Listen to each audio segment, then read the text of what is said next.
یعنی حکموں کو پورا کرنا تاکہ آخرت بنے. یہ نعمتوں کا وظیفہ بتایا، نعمتوں کی ڈیوٹی بتائی کہ نعمت جس کو ملے وہ اپنی آخرت بناوے. یہ اس لیے نعمت دی ہے تو اس کو یہ ہدایت دی تھی کہ اپنی آخرت بنانا، اپنا حصہ مت بھول جانا. نہیں تو نعمت میں لگا رہے گا اور نعمت سے جو کچھ حاصل کرنا تھا آخرت بنانا تھی وہ بھول گیا. کیونکہ جو آخرت کو بھول جاتا، اللہ کو بھول جاتا ہے تو اللہ اس کو سزا دیتے ہیں. جو اللہ تعالیٰ کو بھول جاتا ہے اللہ اس کو سزا دیتے ہیں. کہ کیا سزا دیتے ہیں؟ سزا یہ دیتے ہیں کہ وہ جس طرح اللہ کو بھول گیا ہے اپنے آپ کو بھی بھول جائے گا. اپنے آپ کو بھول جائے گا کہ مجھے کیوں پیدا کیا تھا، مجھے کیا کرنا ہے، میری کیا روش ہونی چاہیے، مجھے کہاں جانا ہے. یہ اپنے آپ کو بھولا ہوا جیسے نشے والا ہو جاتا ہے. نشے والا اپنے آپ کو بھول جاتا ہے. وَلَا تَكُونُوا كَالَّذِينَ نَسُوا اللَّهَ فَأَنسَاهُمْ أَنفُسَهُمْ. یہ جواب ہے. ایسا نہ بنو کہ اللہ کو بھول جاؤ. اگر اللہ کو بھول جاؤ گے تو اللہ تعالیٰ تمہاری ذاتوں کو تم سے بھلا دیں گے. پھر نشہ چڑھ جائے گا، پھر نعمت کا نشہ چڑھے گا. ہاں، تاجر کو تجارت کا، مالدار کو مالداری کا، زمیندار کو زمینداری کا، عہدے دار کو عہدے داری کا. ہاں، یہ میں نشہ ہے. اس نشے سے غرور پیدا ہوگا اور دھوکہ کھائے گا. اس لیے فرماتے تھے کہ نعمت سے بھی چوکنا رہو. دنیا داروں کا یہ طریقہ ہے کہ نعمت کی بڑھوتری میں لگ جاتے ہیں کہ اور بڑھے اور بڑھے اور بڑھے. یہ نہیں کہ یہ مجھے کیوں دیا ہے، یہ نعمت مجھے کیوں ملی ہے، مجھ سے کیا کام لینا چاہتے ہیں. فوجوں کو گاڑیاں دیتے ہیں، سہولتیں دیتے ہیں، ہتھیار دیتے ہیں، گھوڑے دیتے ہیں. بہت بڑا خرچہ فوج پر ہوتا ہے ہر حکومت میں. وہ کیوں؟ ان کو سہولت دینے کے لیے کہ نا ان کے ذمے ہے حدود کی حفاظت.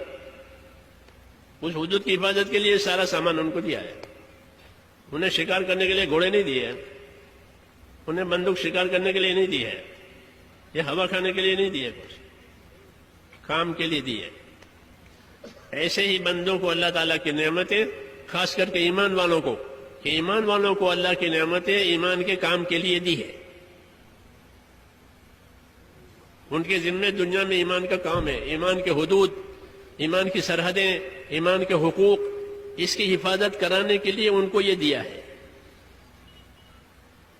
نعمتیں.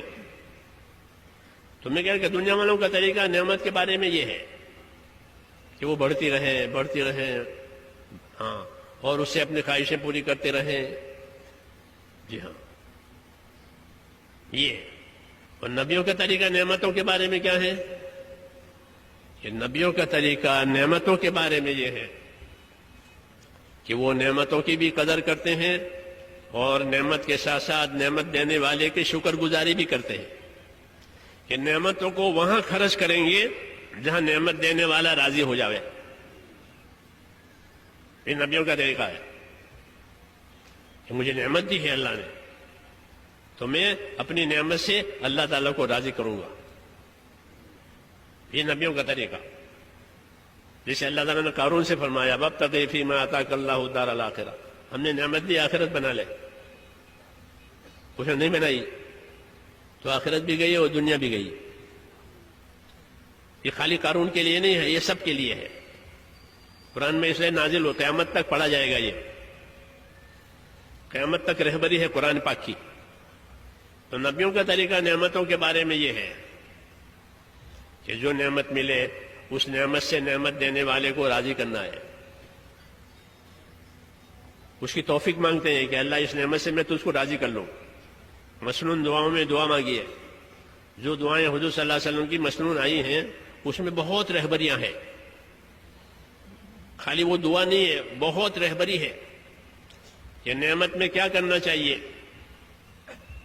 اللہم وما رزقتنی مما احب فجل قوتا لی فیما تحب.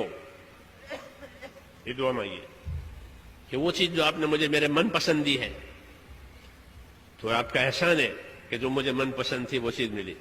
اب مجھے یہ بھی توفیق دے کہ اس نعمت سے مجھے تیری رضامندی میں تیری خوشنودی میں مجھے طاقت ملے. یہ نہیں کہ وہ نعمت مجھے غافل کرے. تو نبیوں کا طریقہ ہم کو سکھایا ہے کیا کہ نعمتوں میں شکر گزار بنو اور نعمت دینے والے کا حق ادا کرو. رسول صلی اللہ علیہ وسلم سے یہ پوچھا گیا کہ آپ تو اللہ کے بخشے بخشائے بندے ہیں, آپ پر کچھ نہیں ہے, سب آپ بخشے بخشائے ہیں, کچھ نہیں ہے آپ پر, پھر بھی آپ اتنی عبادت کرتے ہیں کہ آپ کے پاؤں پر ورم آتا ہے, تو اتنی محنت آپ کیوں کرتے ہیں؟ آپ تو بخشے بخشائے بندے ہیں, معزز بندے اللہ کے. تو کیا جواب دیا؟ یہ جواب دیا کہ افلا اکن عبدا شکورا, تو کیا میں اللہ کا شکر گزار بندہ نہ بنوں؟ جب اس نے مجھ کو اتنی عزت دی ہے کہ مجھے بخشا بخشایا بنا دیا تو میں اس کا شکر گزار بندہ بنوں گا. اس لیے یہ عبادت شکر گزاری میں ہو رہی ہے کہ نعمت دینے والے کا حق ہے. اس لیے اعلیٰ درجے کی اطاعت یہی کہی جاتی ہے, علماء نے لکھا ہے اعلیٰ درجے کی اطاعت کہ شکر گزاری کے ذہن سے کرے کہ اللہ نے مجھے یہ نعمت دی ہے, اس نعمت سے میں وہ کام کروں گا کہ میرا اللہ مجھ سے راضی ہو جاوے. یہ شکر گزار بندے ہیں, یہ ان کا مخصوص ثواب ہے, ان کا مخصوص ثواب ہے کہ اللہ کی نعمتوں پر شکر گزار ہے, کہ مال کو وہاں خرچ کرتے ہیں جہاں اللہ تعالیٰ کا حق ہے. یہ شکر ہے کہ مال کہاں خرچ ہوگا؟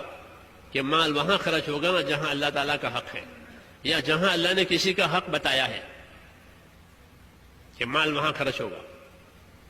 یہ کیا کہ یہ شکر گزاری ہے. خوش خوش اپنے مال کو خوش خوش. ایک صحابی کے پاس حضور صلی اللہ علیہ وسلم کا آدمی آیا کہ آپ کے پاس مال ہے, جانور ہوتے تھے ان کے پاس, اونٹ بکریاں, یہ عرب کا مال ہوتا تھا. جیسے اب تو پیٹرول ہے, سونا ہے, وہ پیٹرول سونا اس وقت نہیں تھا. لوگوں کا مال ان کے مویشی اور جانور ہوتے تھے. مال العرب یا الماشیہ یہ کہا جاتا تھا کہ عرب کا مال کہ ان کے جانور ہیں. ہزاروں بکریاں ہوتی تھی, آج بھی ہے. آپ یمن میں جائیں گے, شام میں جائیں گے, ہزاروں بکریوں کا مالک ہے, کہ ان کا مال ہے. سینکڑوں اونٹ ہیں, جنگل میں چرتے ہیں اور ان کے بچے کچے ہوتے ہیں, بڑھتے رہتے ہیں, تو ان پر زکوٰۃ آتی ہے. جانوروں کی زکوٰۃ جیسے سونے چاندی کی زکوٰۃ ہے. اب تو لوگ زکوٰۃ بھی پوری نہیں دیتے. ہاں, زکوٰۃ پوری نہیں دیتے مسلمان. اگر مسلمان اپنی زکوٰۃ پوری ہر مالدار نکالے تو غریبوں کی غریبی دور ہو جاوے, پھر غریبی کا مسئلہ نہ رہے.